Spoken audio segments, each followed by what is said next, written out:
Now, staying with Macron's speech to the French people, he said Moscow can no longer be trusted, and he cited the violations of both Minsk Accords, which were seeking to end the conflict in Ukraine. There's misinformation online claiming that in 2022, before the Ukraine war began, or the all-out Russian invasion which Putin launched to take Ukraine and take Volodymyr Zelensky, Macron himself claimed the agreements were worthless. Can you throw some light on that one for us?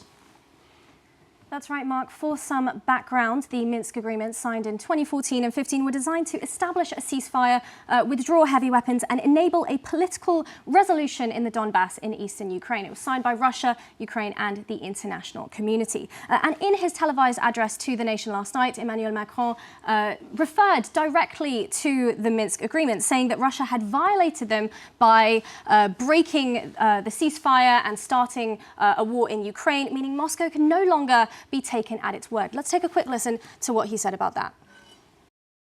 Pourquoi? Parce que là aussi, nous avons l'expérience du passé. Nous ne pouvons pas oublier que la Russie a commencé d'envahir l'Ukraine dès 2014 et que nous avons alors négocié un cessez-le-feu à Minsk. Et la même Russie n'a pas respecté ce cessez-le-feu.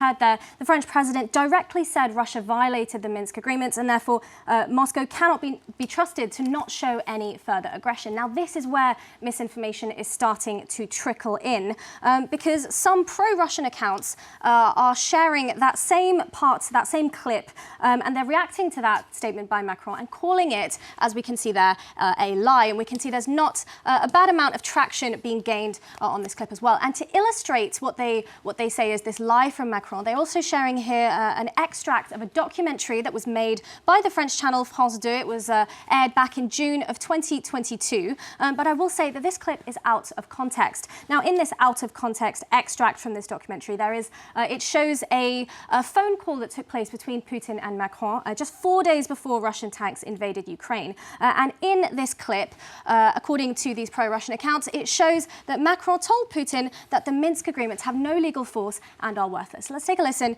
to this out of context clip. Donc, je ne sais pas où ton juriste a appris le droit. Moi, je regarde juste les textes et j'essaie de les appliquer. Et je ne sais pas quel juriste pourra te dire que dans un pays souverain, les textes de loi sont proposés par des groupes séparatistes et pas par les autorités démocratiquement élues. Now, after hearing that, it does sound pretty ambiguous on the part of the French president, but the user that we saw there is insinuating that the French president is questioning the Minsk agreement, when in reality that is not exactly what this clip shows. This clip has been manipulated. It has had selectively cut out some selective parts that were very important, because Macron is not talking about his personal feelings in this clip at all regarding the Minsk agreements. He is talking about something else entirely, Mark.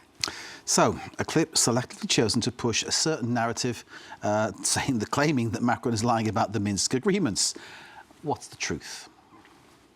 Well, Mark, the truth is that clip that we saw there, the out-of-context clip, it is regarding a major sticking point in those negotiations, which was the role of pro-Russian separatist groups in Donetsk and Luhansk. Now, before the 2022 war broke out, Russia wanted those separatist groups to be directly included in the negotiations to amend the Minsk agreements. But Ukraine and Western allies disagreed because they said that these separatist groups cannot be considered legitimate authorities. And that is what Macron is referring to in this clip.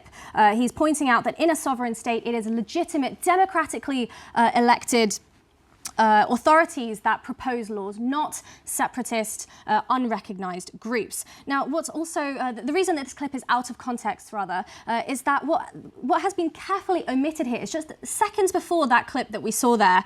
In the same conversation, Macron did actually firmly call for Putin to respect the Minsk agreements. Now, it is difficult to hear on this clip, but I will paraphrase. But he does say, "I never said the agreements had to be revised. I said that they had to be applied." And Macron then goes on to express his fears that Putin would not respect the Minsk Accords either. Now, I also think it's fair to say that the French president has only ever been a staunch supporter of these Minsk agreements as well. He was a mediator back before the 2022 war began. And even if we look at this public post he made just 2 weeks before Russia's invasion of Ukraine, he's still defending the Minsk agreement and he's still calling for it to be defended, Mark.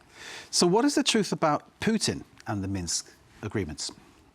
Well, I think it is fair to say, Mark, that that Russia has violated the Minsk agreements in several stages. Firstly, one day after that phone call that we saw there between Macron and Putin formally recognized the separatist regions as independent nations. He then deployed Russian forces to Donetsk and Luhansk under the guise of peacekeeping missions. And that again violates the agreements because those agreements provided for the withdrawal of troops from the conflict zone. And finally, as we know, on the 24th of February in 2022, Russia launched its massive offensive in Ukraine far beyond the separatist regions, and that market just renders null and void the very core of the Minsk agreements there, which were based, of course, on a peaceful settlement of the conflicts.